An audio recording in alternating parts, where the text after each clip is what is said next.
Hello friends, नमस्ते। आप सभी का स्वागत है साहित्य के इस मंच पर, जहां हम छायावाद से संबंधित महत्वपूर्ण प्रश्नोत्तरी का अभ्यास सत्र लेकर उपस्थित हुए हैं। इसके पहले हम 20 प्रश्न छायावाद के, जो कि बहुत महत्वपूर्ण परीक्षा उपयोगी थे, वह ला चुके हैं। उसके आगे फिर आज 25 प्रश्नों को लेकर पुनः उपस्थित हुए हैं और इसी तरह बहुत ही महत्वपूर्ण प्रश्नों की श्रृंखला के साथ हम लगभग 100 प्रश्न पूछें परीक्षा उपयोगी पूरे करेंगे, जो कि यूजीसी नेट तथा टीजीटी, पीजीटी और अन्य राज्यों की हिंदी से संबंधित परीक्षाओं में पूछे गए हैं तथा आगे आने वाले बहुत ही महत्वपूर्ण प्रश्न हैं, जो कि एकदम नवीन पैटर्न पे, नए तरीके पे बनाए गए हैं। पुराने घिसे पिटे और रटे रटाए प्रश्नों को छोड़कर हम नए प्रश्नों के संकलन के साथ लाए हैं। यह है प्रश्नोत्तरी, जो कि वन लाइनर सीरीज में है। और मित्रों, आपसे अनुरोध है कि आप इसी तरह का महत्वपूर्ण कंटेंट प्राप्त करने के लिए हमारे चैनल को ज़रूर से ज़रूर सब्सक्राइब कर लें, जिसमें हम आगे यूजीसी नेट से संबंधित जो टेक्स्ट है, जो कंटेंट है, कंटेंट बेस्ड प्रश्नोत्तरी लेके आएंगे, जो इकाई 5 से लेकर 10 तक का बहुत ही महत्वपूर्ण पैटर्न होता है, जिससे आप अपना रिजल्ट बना सकते हैं। यानी कि जितना योगदान आपका 1 से लेकर 5 तक की इकाई का होता है, उससे ज़्यादा योगदान 5 से लेकर 10 की इकाई के अंदर जो टेक्स्ट वाला पोर्शन होता है, उसका बहुत योगदान होता है। तो इससे पहले हमने अपने इसी चैनल पे जो इकाई 6, 7 और 8 के जो महत्वपूर्ण परीक्षा उपयोगी तथ्य थे, वे प्रस्तुत किए हैं और इकाई 2 से संबंधित तथ्य भी लाए हैं, जो कि समान रूप से टीजीटी, पीजीटी की परीक्षा में भी उपयोगी है। तो आप इसे ज़रूर से ज़रूर देखें और ध्यान है। और आपसे एक बात कहना चाहेंगे कि आप लोग कॉपी पेन लेकर ज़रूर बैठें और उन तथ्यों को लिखते जाएं जो तथ्य आपको नहीं आते। जो तथ्य आते हैं वो उनको छोड़ते रहिए, उनका तो ऐसे ही रिवीजन करते रहिए, सुनने से ही याद हो जाए। पर जो नया लगे आपको, उसको रफली नोट कर लीजिए और फिर बाद में उतना ही आपको पढ़ना पड़ेगा, बाकी सब आपको आता रहेगा। तो चलिए चलते हैं, प्रश्नोत्तरी शुरू करते हैं। बहुत बातें हो गई, अब चलते हैं, देखते हैं पहला प्रश्न। प्रश्न नंबर 1, सन 1920 ईस्वी में सुशील कुमार ने हिंदी में छायावाद शीर्षक से जो लेख प्रकाशित करवाया था, इसमें कितने लोगों ने भाग लिया? तो हिंदी में छायावाद नामक जो लेख है, जो जिसमें छायावाद शब्द का प्रथम प्रयोग किया गया, वह सुशील कुमार ने ही किया था और यह व्यंग रूप में लिखा गया, पर बाद में यह छायावाद नाम से ही प्रसिद्ध हो गया। इसमें 4 लोगों ने भाग लिया था। देखते हैं कौन कौन से लोग थे वो। सबसे पहले सुशीला देवी, नंबर 2 हरिकिशोर बाबू, नंबर 3 चित्रकार राम नरेश जोशी तथा चौथे हैं सुमित्रा नंदन पंत। इन 4 लोगों ने इस लेख में भाग लिया था। क्षमा करिएगा मित्रों। अगला प्रश्न, प्रश्न नंबर 2, छायावाद स्थूल के प्रति सूक्ष्म का विद्रोह नहीं रहा, वरन थोथी नैतिकता, रूढ़िवाद और सामंती साम्राज्यवादी बंधनों के प्रति विद्रोह रहा है। उपरोक्त कथन किस आलोचक का है? तो यह कथन रामविलास शर्मा जी का है और यह बहुत ही इम्पोर्टेंट है। इसको आप स्टार लगा लीजिए, यहाँ पे स्टार बना लीजिए, ये बहुत ही महत्वपूर्ण है, IMP कर लीजिए। और इसी तरह का मिलता जुलता प्रश्न जो है, जो परिभाषा है, वह डॉक्टर नगेंद्र की है। डॉक्टर नगेंद्र ने छायावाद को स्थूल के प्रति सूक्ष्म का विद्रोह कहा है और इसमें छायावाद स्थूल के प्रति सूक्ष्म का विद्रोह नहीं रहा। नहीं शब्द का ध्यान दीजिएगा, यह जहाँ पर नहीं आ जाए वह परिभाषा रामविलास शर्मा जी की है और ये प्रसिद्ध आलोचक रहे हैं। इन्होंने निराला की साहित्य साधना नामक जो जीवनी लिखी, उस पर आपको साहित्य अकादमी पुरस्कार भी प्राप्त हुआ है। अगले क्वेश्चन पर, क्वेश्चन नंबर 3 देखते हैं। जयशंकर प्रसाद जी की प्रथम पुस्तकाकार रचना कौन सी है तथा उसका काव्य रूप क्या है? तो जयशंकर प्रसाद जी पहले तो फुटकल कविताएं लिखते थे। पहले शुरुआत में ब्रज भाषा में लिखते थे, बाद में वह खड़ी बोली में लिखने लगे। पर उनकी जो पुस्तकाकार रूप में छपी हुई प्रथम रचना है, वह क्या है? उर्वशी है। उर्वशी, जो कि 1909 ईस्वी में प्रकाशित हुई और यह चंपू काव्य है, यानी गद्य पद्य मिश्रित रचना है। जो गद्य पद्य मिश्रित रचना होती है उसको चंपू काव्य कहा जाता है। क्वेश्चन नंबर 4, छायावाद की प्रयोगशाला की प्रथम रचना किसे कहा जाता है?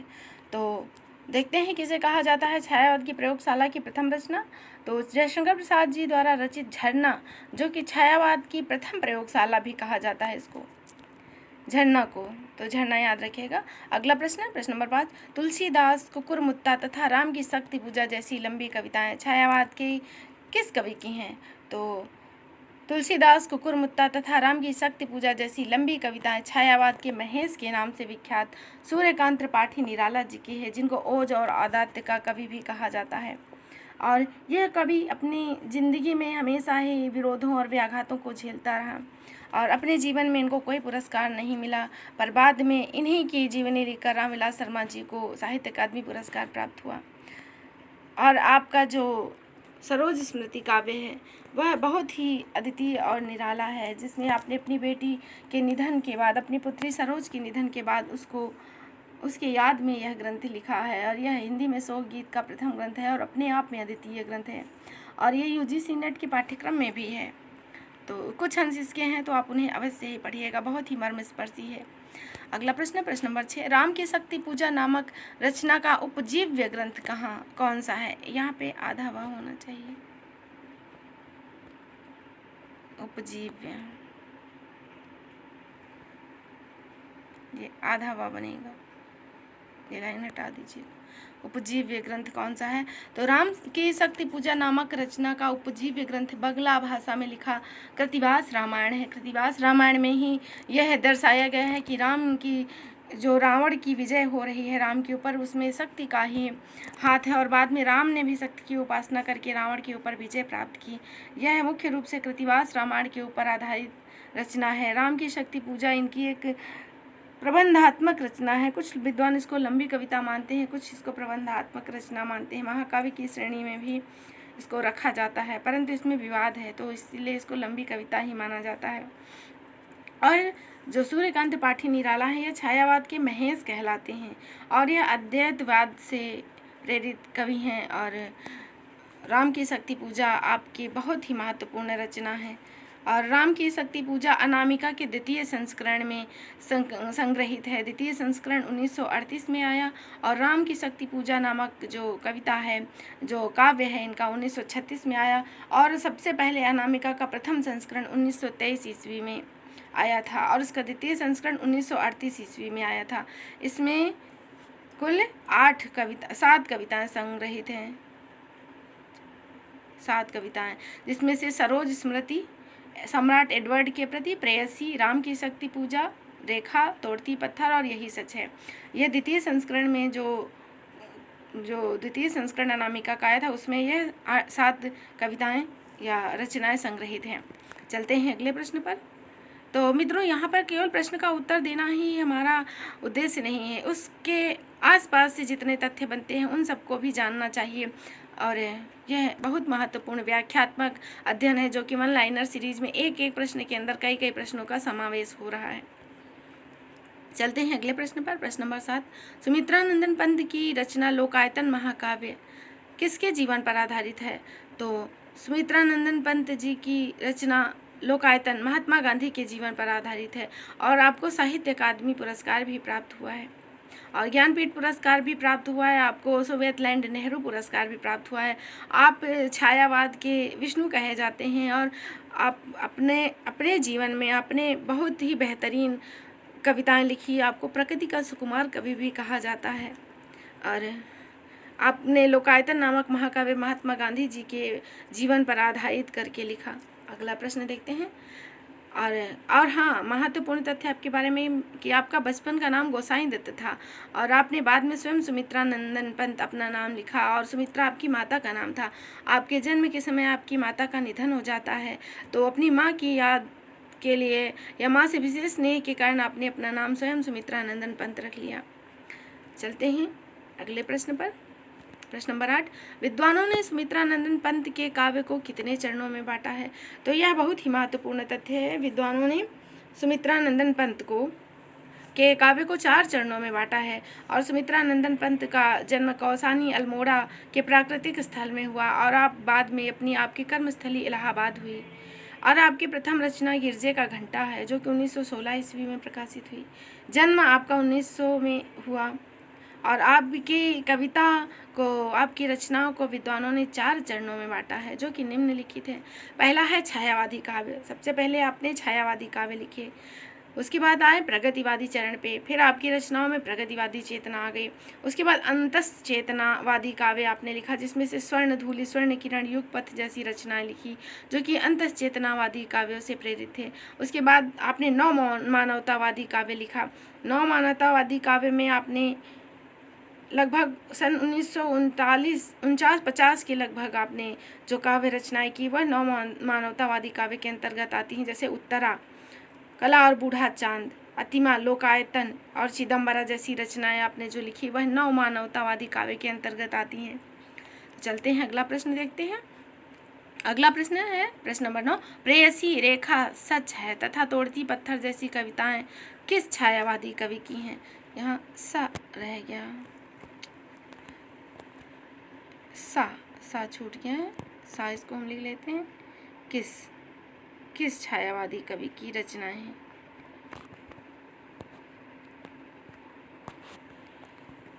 तो यह सभी कविताएं सूर्यकांत त्रिपाठी निराला जी की हैं।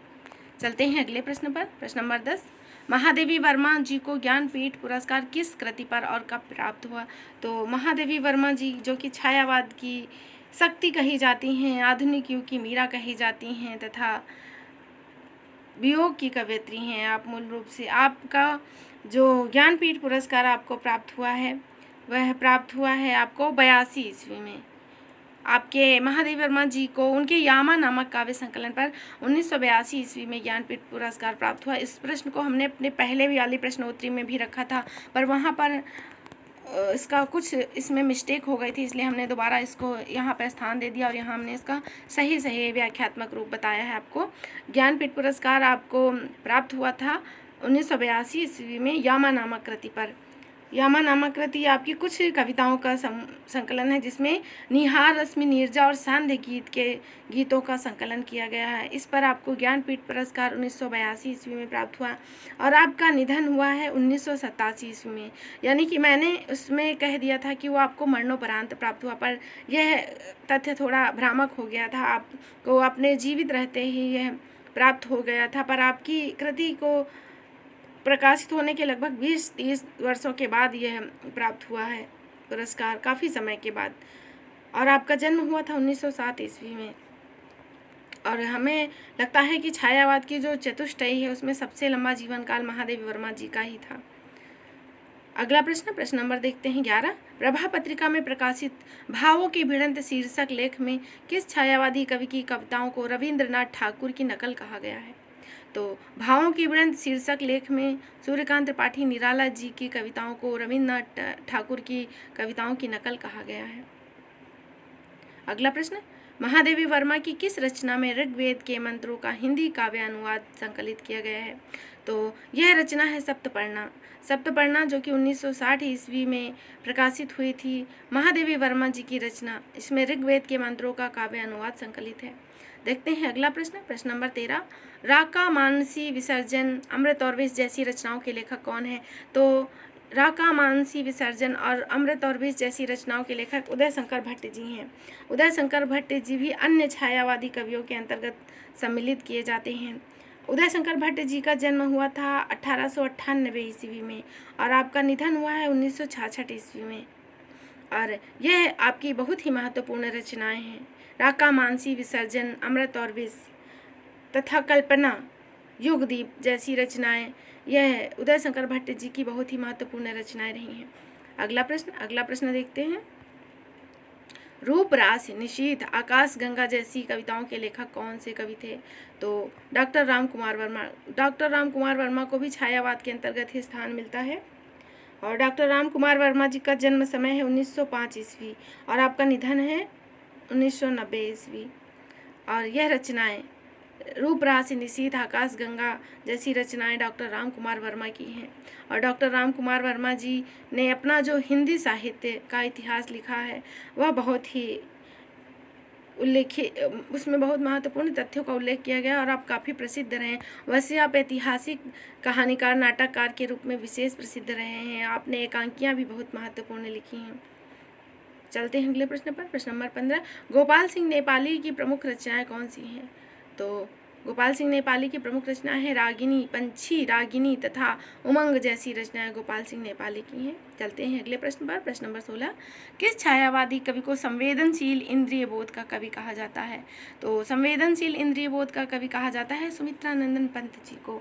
सुमित्रानंदन पंत जी ने संवेदनशीलता के पराकाष्ठा को अपनी कविताओं में उपस्थित किया है और अपने मानव के मन को छुआ है, मन के उद्गारों को बहुत ही स्पर्शी, मर्म स्पर्शी रूप में व्यक्त किया है। आपने प्रकृति के नाना रूपों का चित्रण किया है, चाहे मौन निमंत्रण हो, चाहे ले चल मुझे, नहीं ये तो जयशंकर प्रसाद जी की रचना है। बहुत सारी आपकी रचनाएं हैं जिनमें आपने जो है अपने संवेदनशीलता का वर्णन किया है। आपकी चींटी नामक कविता बहुत ही उत्तम कविता है जिसमें एक चींटी के परिश्रम का वर्णन किया गया है। चलते हैं अगले प्रश्न पर। सूर्यकांत त्रिपाठी निराला जी किस दर्शन से प्रभावित थे? तो सूर्यकांत त्रिपाठी निराला जी अद्वैत वेदांत दर्शन से प्रभावित थे। और अगला प्रश्न है प्रश्न नंबर 18, जयशंकर प्रसाद जी के गुरु का क्या नाम था? तो जयशंकर प्रसाद जी के गुरु का नाम था मोहिनी लाल। वैसे इनके कई गुरु रहे हैं पर मोहिनी लाल जी का नाम मुख्य रूप से उल्लेख किया जाता है। और जयशंकर प्रसाद जी की आयु बहुत अधिक नहीं रही है और यह कहा जाए कि छायावाद की जो महत्वपूर्ण कवि रहे हैं, जो चतुष्टयी रही, उसमें सबसे कम कार्यकाल जयशंकर प्रसाद जी का ही था। आयु काल जयशंकर प्रसाद जी को ही प्राप्त था। और आपने कई शादियां की और आपकी पत्नियां भी आपका अधिक समय तक साथ नहीं देती थी और काल कलवित हो जाती थी। और किस प्रकार आप बहुत ही प्रसिद्ध परिवार में, सुंगनी साहू नामक परिवार में पैदा होकर धीरे धीरे परिवार और आर्थिक व्यापार भी आपका खत्म होता रहा और आपको अंतिम समय में क्षय रोग हो गया और उसी से आपको कम आयु में, अल्प आयु में ही आपको यह लोक छोड़कर परलोक गमन करना पड़ा। चलते हैं अगले प्रश्न पर। किस युग को भारत के लिए अस्मिता की खोज का युग कहा गया है? तो छायावाद को भारत के लिए अस्मिता की खोज का युग कहा गया और यह यूजीसी नेट में पूछा हुआ प्रश्न है। चलते हैं अगले प्रश्न पर। प्रश्न नंबर 20, जिस प्रकार रीति काल में कठिन काव्य का प्रेत केशवदास जी को कहा जाता है, उसी प्रकार छायावाद में इस संबोधन से किस कवि को पुकारा जाता है? तो छायावाद के कठिन काव्य के प्रेत सूर्यकांत त्रिपाठी निराला जी को कहा जाता है। अगला प्रश्न है प्रश्न नंबर 21, सुमित्रानंदन पंत और हरिवंश राय बच्चन जी की सम्मिलित रचना कौन सी है? तो सुमित्रानंदन पंत और हरिवंश राय बच्चन जी काफ़ी अच्छे मित्र थे और बच्चन जी ने सुमित्रानंदन पंत जी को समर्पित करके एक रचना कवियों में सौम्य संत लिखा है और इन दोनों लोगों ने सम्मिलित रूप से खादी के फूल नामक कविता लिखी। खादी के फूल सुमित्रानंदन पंत तथा हरिवंश राय बच्चन जी की सम्मिलित रचना है। अगला प्रश्न, सुमित्रानंदन पंत को उनकी किस रचना पर ज्ञानपीठ पुरस्कार प्राप्त हुआ? तो इसकी चर्चा हमने अभी की। सुमित्रानंदन पंत को उनकी रचना चिदम्बरा के लिए 1968 ईस्वी में ज्ञानपीठ पुरस्कार प्राप्त हुआ। और अगला प्रश्न प्रश्न नंबर 23, जयशंकर प्रसाद जी को उनकी किस रचना पर मंगला प्रसाद पारितोषिक प्राप्त हुआ? जयशंकर प्रसाद जी को उनकी अनुपम कृति कामायनी पर मंगला प्रसाद पारितोषिक प्राप्त हुआ। और मित्रों, कामायनी 1935 ईस्वी में प्रकाशित हुई। कुछ विद्वान इसको 36 भी मानते हैं पर 1935 ही सर्वमान्य मत है। और जो यह मंगला प्रसाद पारितोषिक पुरस्कार है, यह अपने समय का सर्वश्रेष्ठ पुरस्कार माना जाता था उस समय, क्योंकि जब यह कामायनी प्रकाशित हुई थी उस समय ज्ञानपीठ पुरस्कार और साहित्य अकादमी पुरस्कार जैसे पुरस्कार प्रचलन में नहीं थे और उस समय का सबसे बड़ा पुरस्कार होता था मंगला प्रसाद पारितोषिक। तो यह कामायनी की रचना पर इनको प्राप्त हुआ था। प्रश्न नंबर 24, जयशंकर प्रसाद जी का खड़ी बोली में रचित प्रथम काव्य संग्रह कौन सा है? तो कानन कुसुम खड़ी बोली में जयशंकर प्रसाद जी का प्रथम काव्य संग्रह है। इससे पहले आपने फुटकल रचनाएं भी लिखी हैं तथा आपने जो ब्रज भाषा में शुरुआत में या ब्रज भाषा में कविताएं करते थे और उर्वशी आपका चंपू काव्य है जो कि आगे हम इस प्रश्न को पढ़ाएं और प्रथम प्रकाशित पुस्तक के रूप में उर्वशी का नाम आता है। 1909 ईस्वी में उर्वशी प्रकाशित हुई थी। अगला प्रश्न है प्रश्न नंबर 25, है अमा निशा उगलता गगन घन अंधकार, खो रहा दिशा का ज्ञान स्तब्ध है पवन चार। उपरोक्त पंक्तियाँ किस कवि की हैं तथा किस रचना से संकलित हैं? तो यह पंक्तियाँ सूर्यकांत त्रिपाठी निराला जी की रचना राम की शक्ति पूजा से संकलित हैं। मित्रों, हमारे जैसे ही 100 प्रश्न यह पूरे होते हैं छायावाद के, वैसे ही हम फिर विभिन्न वादों के, विभिन्न युगों के कथन लेकर आएंगे। कथन से महत्वपूर्ण प्रश्न बनते हैं जो कि विभिन्न परीक्षाओं में पूछे ही जाते रहे हैं। तो आज के लिए इतना ही। इसके बाद हम पुनः आपके समक्ष फिर से उपस्थित होंगे आगे के प्रश्नों के साथ, महत्वपूर्ण प्रश्नोत्तरी की श्रृंखला के साथ। और आपसे फिर से विनम्र अनुरोध है कि आप हमारे चैनल को सब्सक्राइब करें और अपने मित्रों में शेयर अवश्य करें और प्रश्नोत्तरी को लाइक करें। तो पुनः फिर से उपस्थित होंगे, तब तक के लिए धन्यवाद। जय हिंद, जय हिंदी।